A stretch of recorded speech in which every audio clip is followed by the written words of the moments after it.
Margaret Collins, 59, stands still in her living room, trembling as she reads an email from her daughter Emily. The message reads, "Mom, you're no longer invited to the wedding. You can watch via livestream instead. Andrew's mom wants an intimate guest count. Lol." The words hit Margaret like a punch to the gut.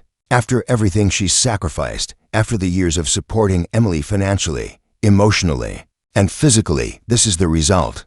To be uninvited from the most important day of her daughter's life. She doesn't cry, but the hurt is deep and raw. The casual tone, the lol, it stings with indifference and disrespect. Margaret feels more like a financial tool than a mother. Don't forget to like and subscribe for more true stories.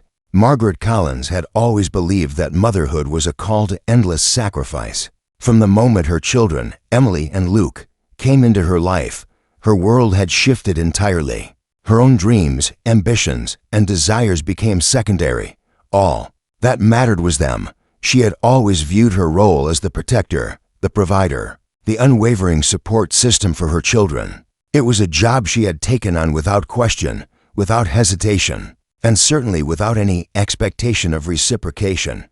Margaret had been a young mother, just 28, when Emily was born. She had always known she would have children, but she hadn't anticipated the toll it would take on her.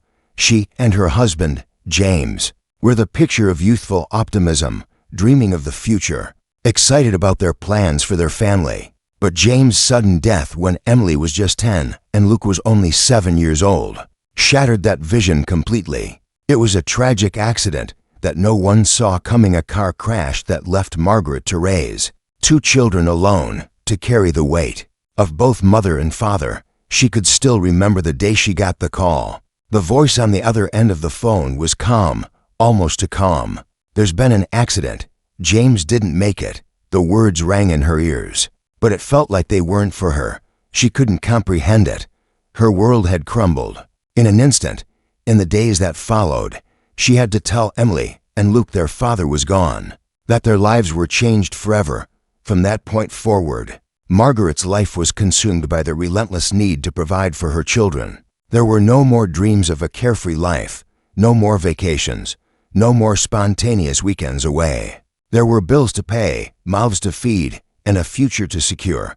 James had been the breadwinner, and now Margaret had to step into that role. The early days were the hardest. Margaret worked long hours as a secretary at a law firm, earning just enough to keep the family afloat. She picked up extra shifts, did whatever it took to cover the basics. She was exhausted, but she had no choice. Emily needed braces, Luke needed school supplies, and both of them needed her emotional support. Despite the emotional weight she carried, Margaret never once complained. She couldn't afford to. Margaret's world revolved around her children. Emily was bright and ambitious, always striving to be the best at everything. She excelled in school, which made Margaret proud, but also put a lot of pressure on her. Margaret always told Emily that she could achieve anything she wanted, that she could go anywhere, do anything, and Margaret would be there to help her get there. Luke, on the other hand, was more reserved, a thinker, a dreamer. He was sensitive, and often found it hard to express himself. Margaret could sense the weight of his unspoken emotions. After James passed, he became quieter, more withdrawn. He often spent hours alone, reading books or drawing. Margaret had always worried about him, unsure whether he fully understood the magnitude of their new reality. But she never stopped encouraging him, telling him he was strong, telling him he could achieve whatever he wanted. By the time Emily graduated high school, it was clear that her future lay far from home. She had applied to a prestigious college across the country, one that Margaret could barely afford. But that didn't matter. Margaret didn't even hesitate when Emily was accepted. She worked overtime at the law firm, cutting back on everything else, putting aside any personal expenses, because this was what Emily had dreamed of. The college tuition alone was a massive financial burden, but Margaret had no intention of letting her daughter down. She took out loans, dipped into savings, and stretched every dollar to make sure Emily could have the life she deserved. It wasn't easy. There were nights when Margaret would lie awake, unable to sleep, wondering how she was going to make ends meet. but she always pushed through. Emily would be successful, and that was all that mattered. Margaret felt proud every time she saw Emily in her graduation gown, her face beaming with accomplishment. She had done it. She had made it. Luke, too, had dreams of his own. While Emily was off at college, Luke stayed at home for a year, working part-time jobs and trying to figure out what he wanted to do with his life. He was quiet about it, but Margaret knew he wanted a future. He had grown into a fine young man, but he was struggling, unsure of which path to take. When it came time for Luke to move out and buy his first home, Margaret stepped in again. The down payment alone was a large sum, one that Margaret knew she could barely afford, but she didn't hesitate. She signed the mortgage papers, co-signed the loan, and handed him the check for the down payment. "You're going to make this place your own, Luke. You deserve it," she told him. He had looked at her, his eyes soft with gratitude, and for the first time in a long while, Margaret felt like maybe, just maybe, her sacrifices had been noticed. Maybe her children understood the weight of everything she had done for them, but she was wrong. Margaret had never expected anything in return. She had always believed that being a mother meant giving without asking for anything in return. She had chosen this life for herself, a life of selflessness, a life where her own needs came second. She never asked her children for help, never wanted them to worry about her. But over time, she had begun to realize that something had changed in the dynamic between them. It started with little things: Emily's increasingly distant attitude, Luke's increasing dependency on Margaret's financial support. The more Margaret gave, the less she felt like her children appreciated it. Emily had become more demanding, always expecting more, always taking without ever considering the strain it put on her mother. Luke had started treating her like an ATM, and every time she said no to one of his requests, the guilt weighed heavily on her. She found herself caught in a cycle of giving, receiving nothing in return but the constant, nagging feeling that she was being taken for granted. The tipping point came when Margaret received a call from Emily about her wedding. She had already given $30,000 to help fund the event, but Emily had asked for more. Margaret agreed, not wanting to disappoint her daughter. But when the day finally came, Emily's email, so blunt, so dismissive, felt like a slap in the face. This was the moment that broke Margaret. The email wasn't just about a wedding invitation, it was about everything she had done for Emily. Everything she had sacrificed, the casual tone, the lull at the end. All of it felt like a final straw. Emily had taken everything from Margaret, without ever truly acknowledging the cost. Margaret had spent years giving everything she had to her children, but now it was clear that all that love, all those sacrifices, meant nothing to them. And it was in this moment that Margaret made a decision that would change the course of her life and the lives of her children forever. As she stared at the screen, Margaret realized that if she was going to survive, if she was going to reclaim her life, she had to stop being a doormat. She would no longer be someone's resource, their fallback. This was the beginning of something new. The days that followed the email from Emily were strangely silent. Margaret spent the entire evening sitting in her favorite armchair, looking out the window at the quiet street. Her mind raced. Her emotions were tangled in a knot she couldn't unravel. Emily's message had pierced her heart, but it was something deeper than just an invitation being withdrawn. It felt like a betrayal, a final realization that everything she had sacrificed over the years, her time, her energy, her finances, had been taken for granted. Her hand shook as she reached for her phone. It was still there, Emily's message, the final blow that had broken years of silent sacrifice. She read it again, not with anger but with an overwhelming sense of loss. The money she had given for the wedding, the years of unpaid overtime to make sure her children had everything they needed, the countless times she put her own desires aside, none of it mattered. All Emily saw now was a way to fund her wedding and make it perfect. Her mother's presence was expendable. Margaret had always prided herself on being a quiet supporter, a strong pillar that held everything together. But that email had shifted something deep inside her. She had spent her life quietly sacrificing, expecting nothing in return, and it had turned her into a tool, not a person. The selflessness she had once prided herself on now felt like a trap. Margaret didn't call Emily. Instead, she decided to make a different kind of statement. She walked into her bedroom and opened the drawer where she kept her important documents. She pulled out the papers for the bank transfer an additional $50. Zero she had planned to send to Emily's wedding fund. This was the final step, the amount that would have brought her total contribution to $80,000. Her hand hovered over the phone as she looked at the transfer details. There was no emotion, no hesitation. She dialed the bank, her voice steady as she asked them to cancel the wire transfer. When the agent confirmed, Margaret felt a strange sense of relief wash over her. It was done. The decision had been made. That night, she lay in bed wide awake, staring at the ceiling. She wasn't angry, she was calm. The anger had burned out. After reading Emily's email, now, all she felt was the deep, bone-deep exhaustion of realizing how far she had gone for her children, how little they had appreciated it. She thought about Emily, the girl she had once held close, the one she had nurtured through every stage of her life. She had been so proud when Emily graduated, so proud when Emily announced her engagement. And yet, the coldness, the distance, the blatant disrespect had shattered everything. The next morning, Margaret didn't wake up with the same heaviness she had carried for years. She didn't feel the pull of guilt or the need to make things right. For the first time, she felt like she could breathe. She wasn't drowning in obligations anymore. She had made her decision, and now she had to live with it. It wasn't long before Emily began calling. The first few calls were filled with annoyance, accusations, and confusion. Emily didn't understand why Margaret would do something so drastic. After all, she had helped pay for the wedding, and now without that extra contribution the wedding would be at risk of falling apart. "Mom, why are you doing this? I don't understand." Emily's voice trembled through the phone. I need you to help make this work. You promised me." Margaret didn't respond right away. She wasn't sure what to say. Emily's words were laced with guilt, but Margaret had heard that tone before. It was the same tone Emily used when she wanted something, when she was trying to manipulate Margaret into doing what she wanted. But this time, Margaret wasn't going to fall for it. She had given enough. Instead, Margaret calmly responded, "Emily, I've given everything I could.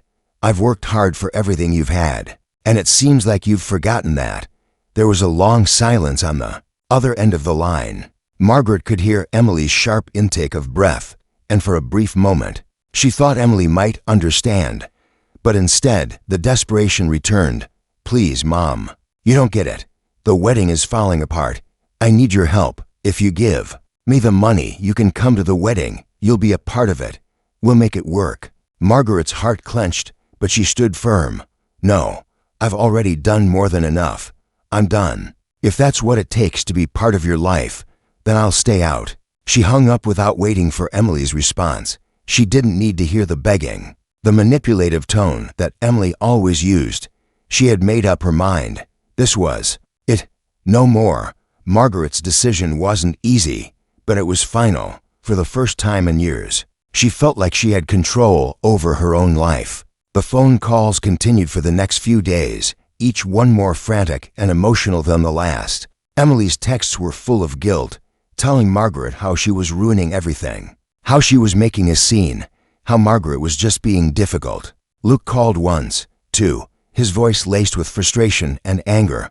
"Why are you doing this, Mom?" Luke demanded.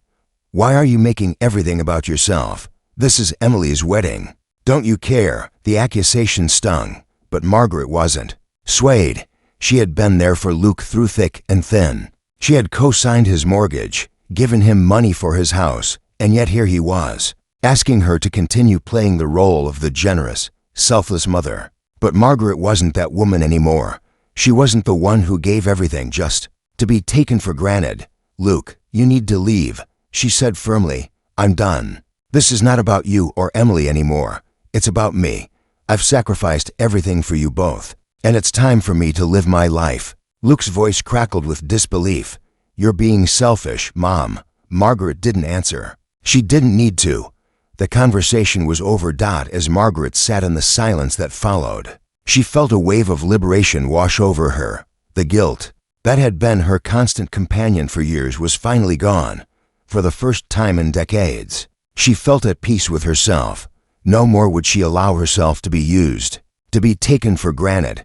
She had done everything she could for Emily and Luke, but now it was time to prioritize herself. It wasn't just about money, it was about respect. Margaret had been the silent worker, the one who gave without question. But she realized she had never asked for anything in return. Now, she was asking for respect, for acknowledgement, for the space to be more than just a financial resource.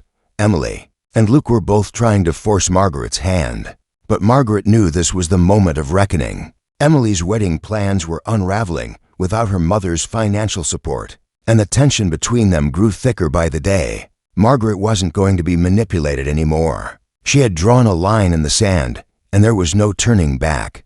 The next chapter would explore the consequences of Margaret's decision. Emily and Luke's reactions would continue to test her newfound boundaries, and Margaret's journey toward personal freedom and self-love would take center stage as the stakes got higher. The love she had given, the sacrifices she had made, all came crashing down as Margaret confronted the harsh truth. She could no longer live for them. She had to live for herself. The days after Margaret's decision were heavy with silence, but that silence was oddly comforting. It was as though, for the first time in years, she was no longer speaking to fill the void or placate others. She was finally giving herself permission to just be. But the calm that Margaret had felt was short-lived. The fallout from her decision was coming, and it wasn't going to be easy. The first call came from Emily, just hours after Margaret had hung up on her. Emily's voice was softer now, more pleading, but the edge of frustration was still there. "Mom, why are you doing this? Why can't you just help me this one last time? Please. I'm asking for your support. This wedding means everything to me." Margaret sat on the edge of the couch, the phone pressed tightly against her ear. She could hear the desperation in Emily's voice, but there was something else to a sense of entitlement, as though Margaret's love and financial sacrifices were owed to her. That familiar knot of guilt started to tighten in her chest. But Margaret steeled herself. She couldn't go back now. Not after everything she had done. "Emily, I've done more than enough. You've always known I'd do anything for you, but I won't be used like this anymore." There was a long pause on the other end, and for a brief moment, Margaret wondered if Emily was finally starting to understand. But then the words came harsh and cutting. "You don't get it, do you, Mom? It's not just about the money. You're ruining my wedding, ruining everything. This is supposed to be one of the happiest days of my life, and you're making it all about you." Margaret felt her breath catch, but she didn't let the words land. She refused to let herself crumble under the weight of Emily's accusations. "This isn't about me, Emily. This is about you learning to appreciate what you have. And right now, I'm not going to stand by and let you continue to treat me like an ATM." Emily's sobs echoed through the phone, and Margaret's heart wavered. She felt a pang of sadness, but there was something else, something deeper, stronger.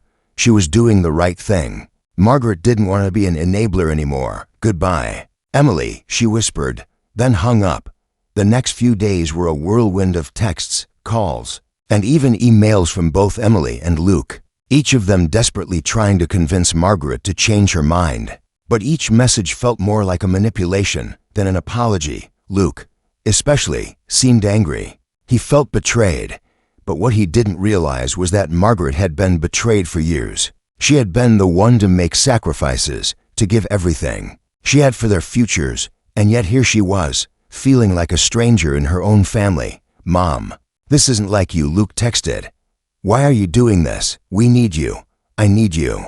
Luke's words were familiar, and they carried the weight of years of dependence. Margaret had always been there for him every time he needed a financial boost, a loan, or a co-signer for something. And each time, Margaret had done it without hesitation, always telling herself that it was for his future, for his growth. But now, as she read his message, something shifted. She realized that she had always been there for him because she felt obligated, not because he had ever truly appreciated it.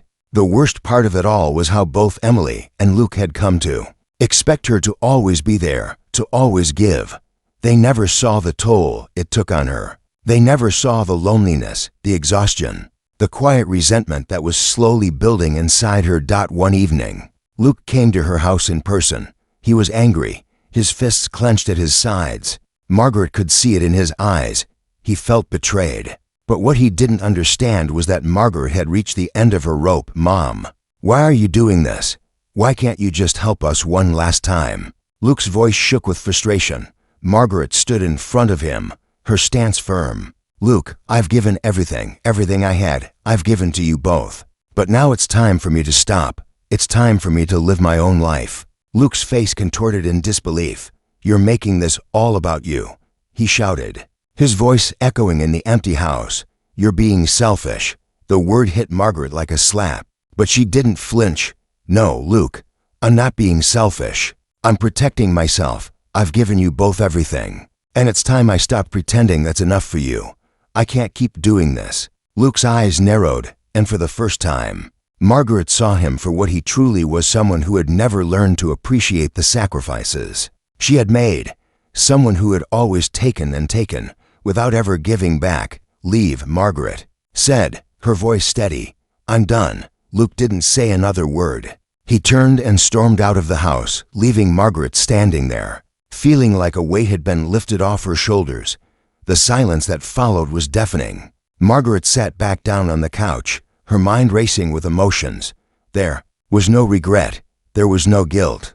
There was just the quiet understanding that she had made the right choice. For the first time in years, she felt like she had control over her own life. No longer would she be the silent giver, the one who was always there when her children needed something. It was strange.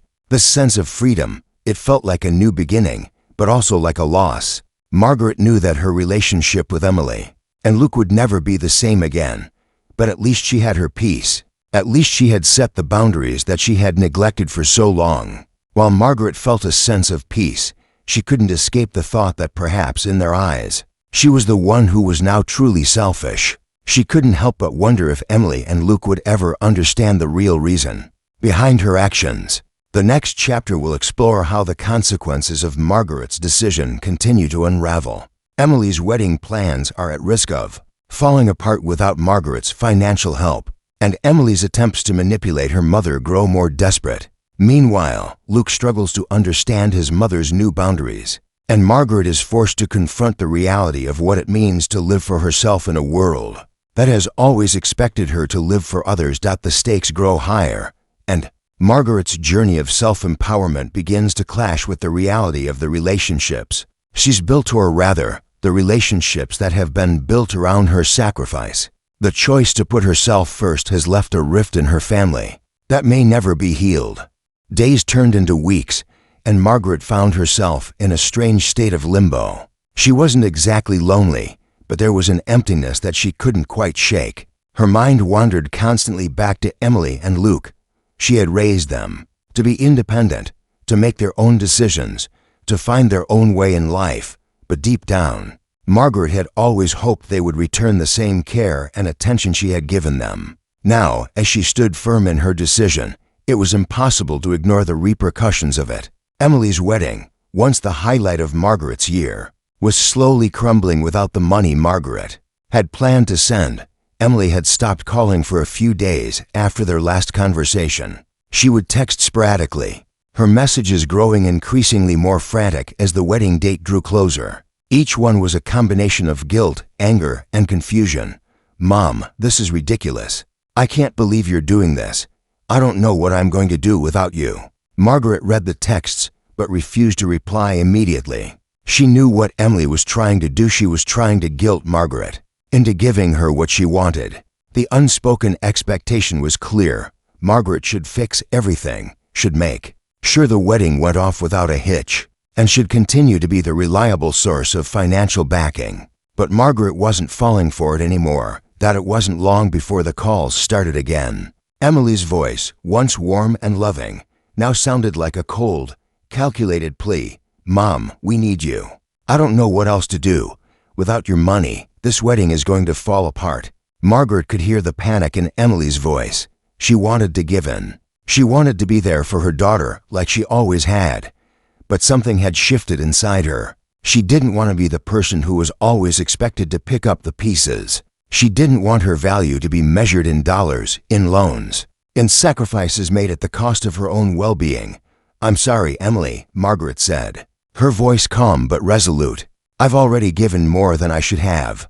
You need to figure this out on your own." The silence on the other end of the phone was deafening. Margaret could hear Emily's sharp breath, the catch in her throat. But Margaret didn't give in. Later that day, Margaret sat on the porch, looking out over the quiet street. It was late in the afternoon, and the sun was beginning to set.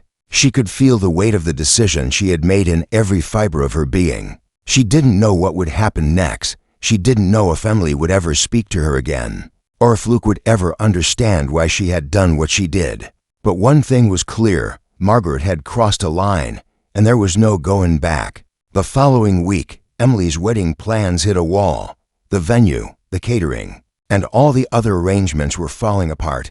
Emily was frantically trying to make up the missing funds, but without her mother's money, everything was slipping through her fingers. It wasn't long before Emily's desperation took on a new form. She turned to other people: Andrew's parents, her friends, anyone who might help. But the missing $50,000 was a glaring hole that no one could fill. Margaret watched from a distance, though she never reached out. She wasn't cold, but she wasn't going to fix it this time. Emily had to learn. She had to face the reality that things couldn't always be bought or solved by someone else. Margaret had spent years being the fixer, the one who swooped in to save the day, but she wasn't going to do it anymore. As the weeks dragged on, the tension between Margaret and her children only deepened. Luke, who had initially been angry and confused, began to shift his approach. At first, he'd been accusatory, angry at his mother for making everything about herself, but gradually, he started to come round. He began sending her messages that were softer, more conciliatory. "Mom, I don't understand why you're doing this, but I don't want to lose you. I need you in my life." Margaret read the message but didn't reply right away. Her heart ached for Luke. She loved him, but it wasn't enough anymore. She wasn't going to be the safety net he depended on forever. The guilt she felt for not always being there for him was still present, but it was different now. She knew she had to let go. Luke didn't give up easily. He called her multiple times, left messages, even sent her an email asking her to reconsider. But every time Margaret looked at her phone, she resisted the urge to respond. This was her moment. She was reclaiming her life. Her children needed to understand that she wasn't a well to keep drawing from. One afternoon, about a month after the wedding disaster, Luke showed up unannounced. Margaret was in the garden, pruning the roses, when she saw him standing at the end of the driveway. He was holding a small bouquet of flowers, his face strained with emotion. He didn't say anything as he approached, just handed her the flowers and sat down on the porch next to her. "Mom, I'm sorry. I don't fully understand why you're doing this, but I see now that you've been carrying a lot on your own for a long time. I didn't appreciate what you did for me, for Emily. I thought I needed you, but I think I need to let you go." The words hit Margaret harder than she expected. She didn't say anything right away, just sat there, holding the bouquet. For the first time, she felt the weight of what she had been doing all these years, holding on to tightly, trying to keep her children close, protect them from the world, from failure. "I've always wanted to give you both everything," Margaret finally said, her voice quiet. "But I've realized that I can't keep giving everything away.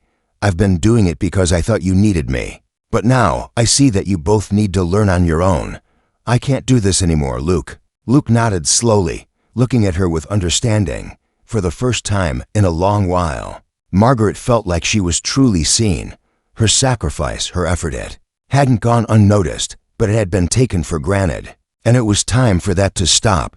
The true cost of selfishness from the perspective of Robert. Robert sat in his small office, tapping his pen against the desk, the faint hum of the printer in the background. He had just finished reading the latest email from Margaret, his colleague, his friend, and for the past few months, someone he had watched from afar as she grappled with the unraveling of her family.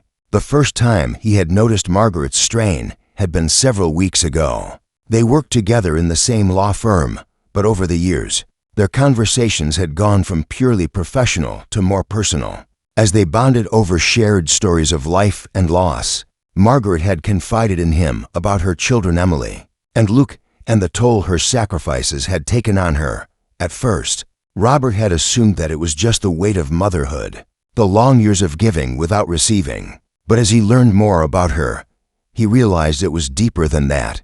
Margaret was the kind of person who would give you the shirt off her back without a second thought.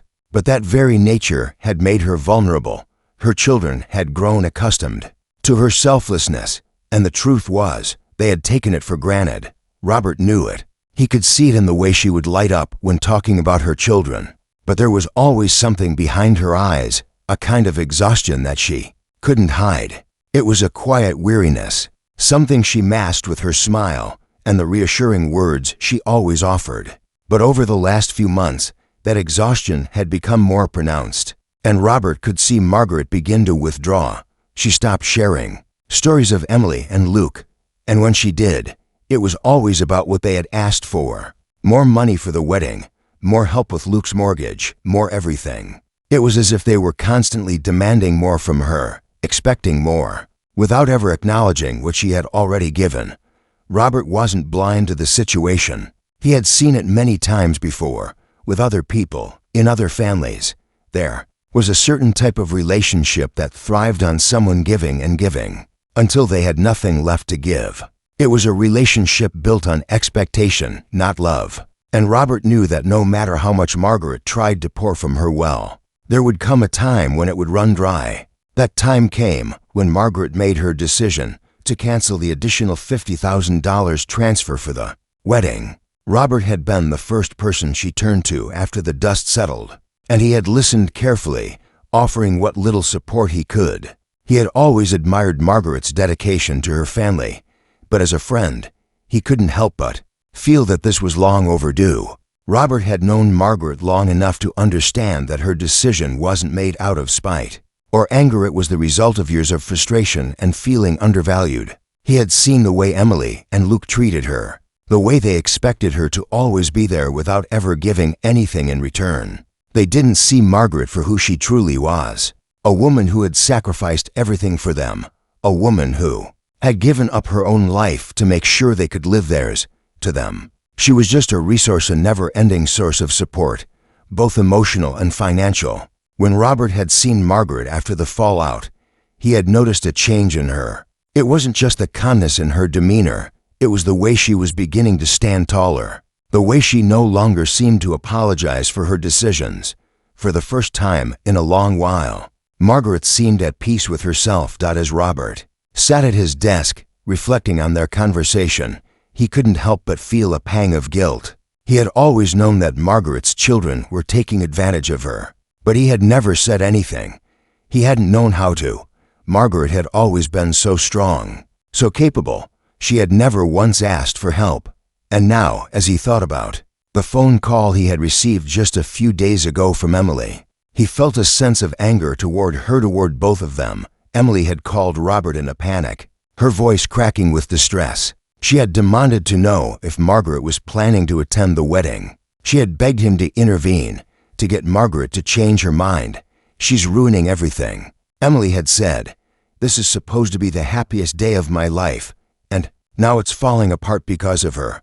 Robert had remained silent during the call, but inside, he had felt a growing sense of disbelief. Emily wasn't angry because her mother wasn't attending her wedding. She was angry because her mother wasn't paying for it anymore. She had never once stopped to think about what Margaret had already done for her, not the $30,000 she had already contributed, not the years of sacrifice Margaret had made for Emily's education, her well-being, and her future. The call had ended with Emily asking Robert if there was any way he could get Margaret to soften up. But Robert had known that wasn't going to happen. He had seen this before. The entitled attitude, the expectation that others would always be there to clean up the mess, and the complete disregard for what it takes to maintain those relationships. Robert leaned back in his chair, still holding the email from Margaret. He admired her strength, even if he couldn't fully understand the emotional cost of her decision. It wasn't easy choosing yourself over your family. It wasn't easy to stand up and say, "I've done enough," but that was exactly what Margaret had done, and though he had seen how painful it was for her, He also knew it was the only thing she could do to regain her dignity, her self-respect, for Robert. The biggest surprise had been Luke's reaction. When Luke had finally called him, asking for advice, Robert had thought the conversation would go a certain way. But what Luke said struck him differently. "I don't get it, Robert," Luke had said. "I thought she would always be there for me. No matter what. She was always there, no matter what I asked. And now I feel like I'm losing her." Robert had listened closely, hearing the desperation in Luke's voice. But what he heard more clearly was the realization in Luke's tone, the realization that he had relied too much on Margaret, that he had never considered how much it took for her to always be there for him. And maybe, just maybe, he was finally seeing her as a person, not just a lifeline. As Robert reflected on all of this, he couldn't help but wonder what would happen next for Margaret. He had always known her to be strong, but this was a new kind of strength, one that came from within, not from the expectations of others. Margaret had chosen herself. She had reclaimed her life, and while the cost had been high, Robert knew that in the end, it would be worth it. Margaret's single quotes journey wasn't over. In fact, it was just beginning. She was learning to live for herself, to find peace and fulfillment beyond the roles she had played for so long. Robert knew that whatever happened next, Margaret would be okay. She had finally found her own voice, and no one could take that away from her. He smiled softly, hoping that someday Emily and Luke would understand that lesson too. 6. As the months passed, Margaret's life slowly began to take on a new shape. The house, once filled with the weight of obligation and sacrifice, now felt lighter. There was no longer the constant hum of demands, no endless phone calls asking for money, for favors, for things she simply couldn't give anymore.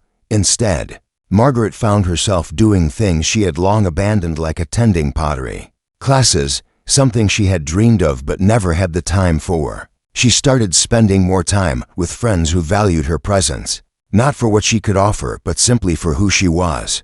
Margaret's world was no longer defined by the roles her children had cast her into. She had begun to reclaim her own identity. It wasn't an easy road. There were moments of guilt, of wondering if she had done the right thing. There were times when she missed her children, when she longed to hold them close the way she once had. But as the days passed, Margaret realized something profound. Her worth was never measured by what she could give, but by who she was as a person. She wasn't just a provider, a fixer, or a lifeline. She was Margaret, a woman with her own desires, her own needs, and her own life to live. Emily and Luke had taken her for granted for so long, expecting her to always be there, to always give. But now, in the silence that followed her decision, Margaret was beginning to see her own value independent of her children's demands. And though the rift between them hadn't healed yet, she felt a deep sense of peace. She had given them everything she could, but it was time to live for herself. And in doing so, she was showing them, in the most difficult way possible, that true love and respect didn't come with strings attached. The greatest lesson Margaret had learned through this painful journey was that self-love was not selfish. It was essential. It was the foundation on which everything else in her life could be built. For so long, she had put herself last, thinking that by doing so, she was showing love. But in the end, she had realized that love for others could only come from a place of love for oneself. You couldn't pour from an empty cup. And Margaret had been running on fumes for years. As Margaret stood in her backyard one evening, watching the sunset, she smiled softly to herself. She was at peace. The future was uncertain, but for the first time in a long time, she felt empowered. The lessons she had learned about boundaries, self-respect, and the true nature of love were now a part of her. And while she wasn't sure where the road would lead, she knew one thing for sure: she would never lose herself again. The human lesson, Margaret's story, is a powerful reminder that no matter how much we love our families, we must first love ourselves. Self-respect and boundaries are not acts of selfishness, but acts of preservation. It is easy to give in to the demands of others, especially those we love. But when we sacrifice our own well-being for the sake of others, we are not showing love, we are enabling dependency. The most important relationship you'll ever have is the one with yourself. Without self-love and boundaries, we risk losing who we truly are. Margaret's journey to reclaim her life is a testament to the strength it takes to break free from the roles others expect of us and to step into the fullness of our own worth. Call to action. If this story touched you, share it with someone who needs to hear it. Sometimes the hardest person to love is ourselves, but it's the most important thing we can do. Share this story and remind others that setting boundaries and valuing ourselves is not just important, it's necessary.